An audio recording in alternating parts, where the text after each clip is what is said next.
BJP. സർക്കാർ കേരളത്തെ അവഗണിക്കുന്നുവെന്ന് പിണറായി വിജയനും ബാലഗോപാലും പറയുന്നുവെന്ന് കെ സുരേന്ദ്രൻ വ്യക്തമാക്കുന്നു. കേരളത്തിന് കഴിഞ്ഞ 10 വർഷം ബി.ജെ.പി. സർക്കാർ എന്തൊക്കെ നൽകിയെന്ന് നമ്മുടെ കയ്യിൽ കണക്കുകളുണ്ടെന്ന്, കേരള സർക്കാരിന്റെ കീഴിലും കണക്കുകളുണ്ടെന്ന് കെ സുരേന്ദ്രൻ വ്യക്തമാക്കുന്നുണ്ട്. കോൺഗ്രസ് ഭരിച്ചിരുന്നപ്പോൾ എന്തൊക്കെ കേരളത്തിന് നൽകിയെന്ന് നിലവിൽ ബി.ജെ.പി. കേരളത്തിന് കൊടുത്തത് 1000 മടങ്ങാണ് കേരളത്തിന് കൊടുത്തതെന്ന് കെ സുരേന്ദ്രൻ വ്യക്തമാക്കുന്നുണ്ട്.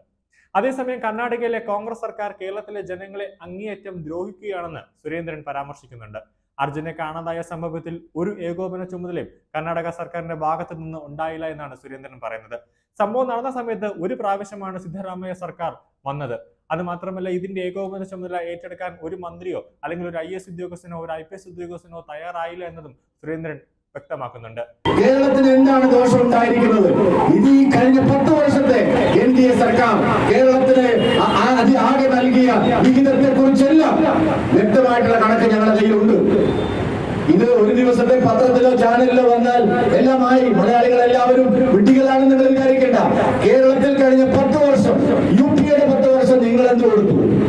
NDAയുടെ 10 വർഷം എന്ത് കൊടുത്തു? 3ാം NDA സർക്കാർ എന്ത് കൊടുത്തു? ഓരോന്നും വ്യക്തമായി ഈ നാട്ടിലെ ഓരോ വീട്ടിലും എത്തിക്കാൻ ദേശീയ ജനാധിപത്യ സഖ്യത്തിന്റെ പ്രവർത്തകന്മാർ തയ്യാറാവുമെന്ന് പറയാൻ ഞാൻ ആഗ്രഹിക്കുകയാണ്. കേരളത്തെ സഹായിച്ച സർക്കാരാണ്, കൈയേറ്റ് സഹായിച്ച സർക്കാരാണ് മോദിയുടെ സർക്കാർ. കർണാടകയിലെ കോൺഗ്രസ് സർക്കാർ കേരളത്തിലെ ജനങ്ങളെ അങ്ങേയറ്റം ദ്രോഹിക്കുകയാണ്. മനുഷ്യത്വരഹിതമായ നടപടിയാണ്. എനിക്ക് അത്ഭുതം തോന്നുന്നു നമ്മുടെ മാധ്യമങ്ങൾ അവിടെ നിന്ന് റിപ്പോർട്ട് ചെയ്യുമ്പോൾ. കർണാടകയിൽ സ്വകാര്യ മേഖലയിൽ മാനേജ്മെന്റ് തൊഴിലാളികൾക്ക് 50%, മറ്റു തൊഴിലുകളിൽ 75%, കന്നഡ ഭാഷ സംസാരിക്കുന്നവരും കർണാടകയിലെ സ്ഥിര താമസക്കാരായിട്ടുള്ള ആളുകൾക്ക് സംവരണം ചെയ്യാൻ വേണ്ടി എടുത്ത തീരുമാനം ഈ നാടിന്റെ അഖണ്ഡതയും ഐക്യത്തെയും ചോദ്യം ചെയ്യുന്നതാണെന്ന് മുൻ കേന്ദ്രമന്ത്രി മുരളീധരൻ വ്യക്തമാക്കുന്നു.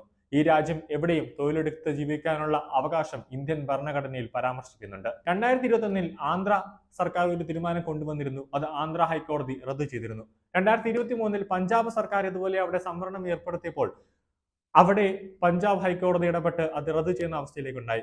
കർണാടകയിൽ ഇതുപോലെ അവിടെ ജീവിക്കുന്നവർക്ക് മാത്രം ഒരു സംവരണം ഏർപ്പെടുത്തിയാൽ അത് കർണാടകയിലെ മൊത്തത്തിൽ, അതായത് ബാംഗ്ലൂരിനൊക്കെ മൊത്തത്തിൽ ഇൻഫ്രാസ്ട്രക്ചർ മേഖലയെ തന്നെ കാര്യമായി ബാധിക്കുമെന്നതിൽ ഒരു സംശയവുമില്ല എന്നാണ് മുരളീധരൻ പറയുന്നത്. അതായത് അവിടുത്തെ ബയോടെക്നോളജി ഇൻഡസ്ട്രി, ബാങ്കിംഗ് മേഖല, IT മേഖല തുടങ്ങിയ വൻകിട വ്യവസായ ഭാഗങ്ങളിലെല്ലാം തന്നെ കർണാടകയിൽ പുറത്തു നിന്നുള്ള ആളുകൾ ജോലി ചെയ്യുന്നുണ്ട്. അവിടെ ഒരു സംവരണം ഏർപ്പെടുത്തി കഴിഞ്ഞാൽ കർണാടകയിലെ സ്ഥിതി അതീവ ദയനീയകരമാകുമെന്നാണ് മുരളീധരൻ ഇന്നത്തെ പ്രതിഷേധ യോഗത്തിൽ വ്യക്തമാക്കിയത്. ദേശീയ ജനാധിപത്യ സഖ്യത്തിന്റെ ആഭിമുഖ്യത്തിൽ കർണാടക സർക്കാരിന്റെ ജനാധിപത്യ വിരുദ്ധമായിട്ടുള്ള നടപടികൾക്കെതിരായി അവിടെ മണ്ണിലടിയിൽ അകപ്പെട്ടിരിക്കുന്ന അർജുൻ എന്ന ചെറുപ്പക്കാരനെ രക്ഷപ്പെടുത്താൻ വേണ്ടിയിട്ടുള്ള ശ്രമങ്ങൾ ഊർജിതമാക്കാത്ത നിലപാടിനെതിരായി നടക്കുന്ന ഈ ധർണാ സമരത്തിന് നേതൃത്വം നൽകുന്ന ദേശീയ ജനാധിപത്യ സഖ്യത്തിൻ്റെ ചെയർമാനും BJP സംസ്ഥാന അധ്യക്ഷനുമായിട്ടുള്ള ശ്രീ കെ സുരേന്ദ്രൻ അവർ, ദേശീയ ജനാധിപത്യ സഖ്യത്തിൻ്റെ കൺവീനറും BDJS അധ്യക്ഷനുമായിട്ടുള്ള ശ്രീ തുഷാർ വെള്ളാപ്പള്ളി, ദേശീയ ജനാധിപത്യ സഖ്യത്തിൻ്റെ ഏകോപന പ്രവർത്തനങ്ങൾക്ക് നേതൃത്വം നൽകുന്ന സഖ്യത്തിൻ്റെ സംസ്ഥാന വൈസ് ചെയർമാൻ കൂടിയായിട്ടുള്ള ശ്രീ PK കൃഷ്ണദാസ് അവർ, വേദിയിലും ഈ ധർണയിലും പങ്കെടുക്കുന്ന മുഴുവൻ നേതാക്കന്മാർ, മാധ്യമപ്രവർത്തകർ, എല്ലാവർക്കും നമസ്കാരം. കഴിഞ്ഞ കുറച്ച് കാലങ്ങളായി ഇന്ത്യ സഖ്യം ഉയർത്തുന്ന മുദ്രാവാക്യം ഞങ്ങൾ ഈ നാടിൻ്റെ ഭരണഘടന സംരക്ഷിക്കാൻ വേണ്ടി പ്രവർത്തിക്കുന്ന ആളുകളാണ്. അവർ പാർലമെന്റിനകത്തും പുറത്തും ഭരണഘടനാ സംരക്ഷകരുടെ വേഷമിട്ടുകൊണ്ടാണ് പ്രവർത്തിച്ചുകൊണ്ടിരിക്കുന്നത്. പക്ഷെ കർണാടകത്തിലെ ഇന്ത്യ സഖ്യത്തിൻ്റെ സർക്കാർ, ആ സർക്കാർ എടുത്തിരിക്കുന്ന തീരുമാനം പരിപൂർണമായും ഭരണഘടനാ വിരുദ്ധവും ജനാധിപത്യ വിരുദ്ധവുമായിട്ടുള്ള ഒരു നടപടിയാണ്. കർണാടകത്തിൽ സ്വകാര്യ മേഖലയിൽ മാനേജ്മെന്റ് തൊഴിലുകളിൽ 50%, മറ്റ് തൊഴിലുകളിൽ 75%,